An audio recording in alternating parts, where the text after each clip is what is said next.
Assalamualaikum warahmatullahi wabarakatuh. Perkenalkan, nama saya Aldo Zaini Mubarok dengan NIM 3 digit terakhir 150.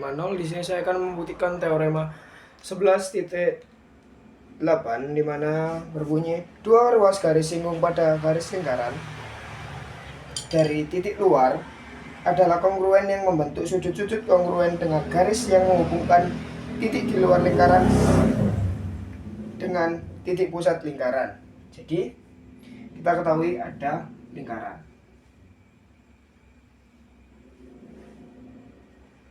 Dan juga titik pada luar lingkaran. Nah, ada garis singgung yang melewati pada titik tersebut. Sebut saja lingkaran ini titiknya P, dan juga titik ini Q. Nah, kita disuruh membuktikan bahwa garis antara titik singgung ini dan ini terhadap titik ini kita kasih A,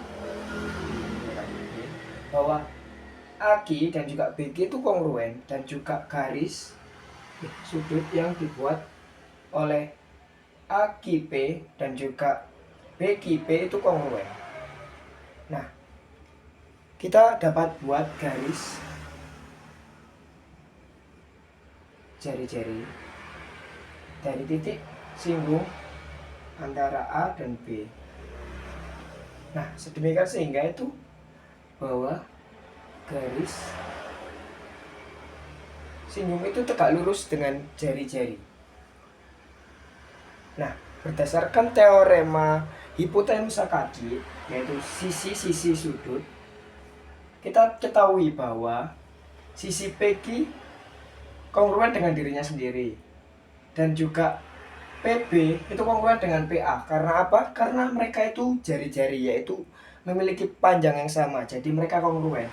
Dan sudut ini tuh siku-siku. Jadi dengan teorema sisi-sisi sudut hipotenusa kaki, kita ketahui bahwa segitiga APQ dan juga BPQ itu kongruen. Jadi segitiga APQ kongruen dengan segitiga BPQ, sehingga mengakibatkan apa?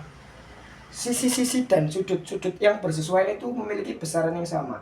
Jadi misal ini sesuaian dengan ini memiliki besaran yang sama, yaitu sudut AQP kongruen dengan sudut BQP. Dan terjadi pula pada sisi, yaitu sisi AB yang bersesuaian AQ yang bersesuaian dengan BQ itu kongruen. Jadi BQ kongruen dengan AQ. Maka teorema tersebut terbukti. Membuktikan teorema lanjutan yaitu 10.9 yang dimana diketahui lingkaran C dilalui oleh sekan yang memotong di dua titik, yaitu P dan Q, dan juga sekan yang melalui Q, ya kita ketahui Q itu di luar ya, ini P, ada sekan yang melalui P dan melalui lingkaran P dan titik Q yang memotong di A dan B, dan juga ada sekan kedua yang memotong P dan Q melalui titik Q juga, melalui RS. Nah, dari A ke S kita disuruh membuktikan bahwa bahwa QA QB dikali QA itu sama dengan QS dikali QR. Nah, kita buat di sini garis yang menghubungkan antara A dan S. Nah, kita juga buat di R dan juga B.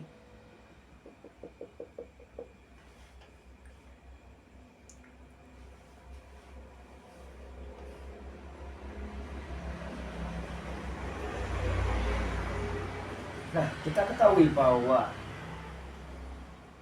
sudut A, sudut QA, sudut QAS itu kongruen dengan sudut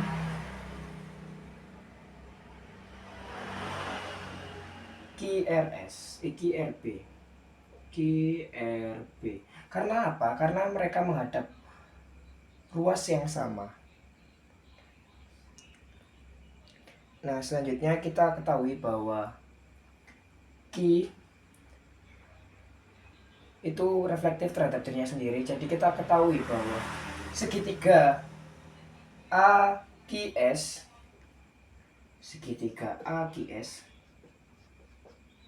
itu sebangun dengan segitiga RQS. Karena ada dua sudut yang kongruen, yaitu sudut QAS kongruen dengan QRB karena mereka menghadap ruas yang sama, dan juga sudut Q karena Q itu reflektif terhadap dirinya sendiri. Nah, karena mereka itu sebangun, maka menghasilkan sisi-sisi yang bersesuaian itu memiliki perbandingan yang sama. Jadi kita dapat tuliskan QA dibagi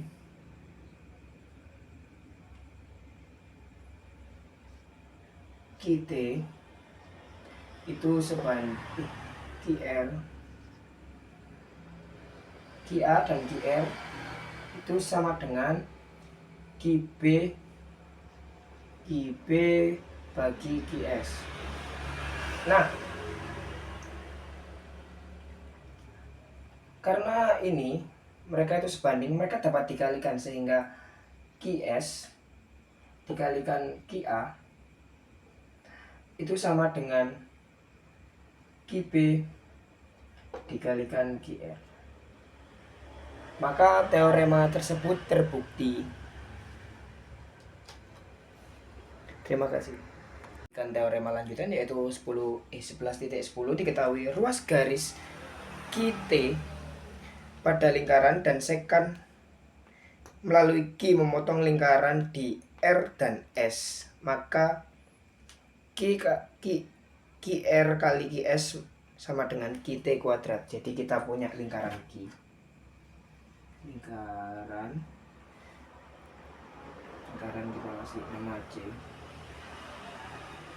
Dan juga kita punya titik Q di luar. Dan QT, saya kasih anak T di sini, merupakan ruas garis lingkung. Dan juga kita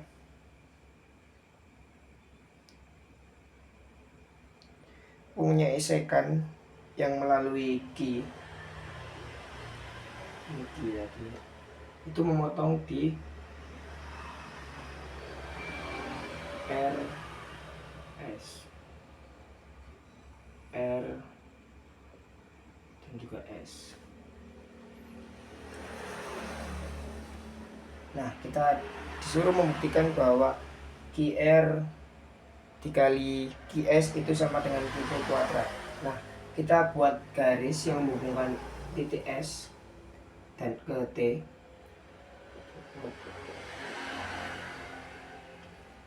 Juga kita buat garis yang menghubungkan R ke T.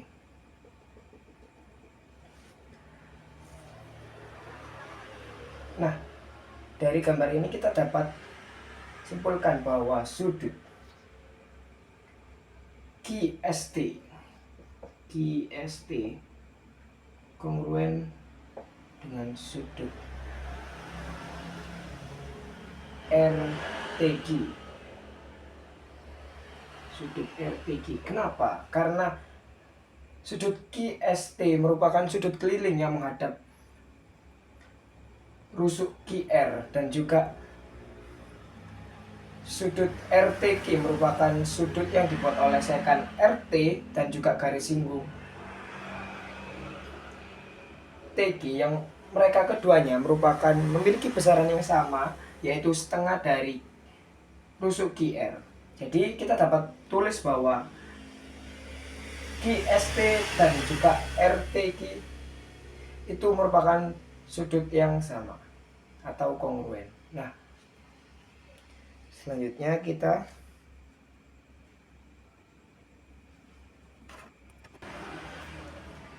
dapat lihat juga bahwa sudut SQT dan juga sudut TQR merupakan sudut yang sama. Jadi kita dapat tuliskan sudut SQT kongruen terhadap sudut TQR. Nah, berdasarkan teorema sudut-sudut, yaitu dua sudut yang bersesuaian itu kongruen, maka segitiga SQT itu sebangun dengan segitiga RTQ, segitiga RTQ, yang mengakibatkan sisi-sisi yang bersesuaian itu memiliki perbandingan yang sama, sehingga dapat kita tulis bahwa QR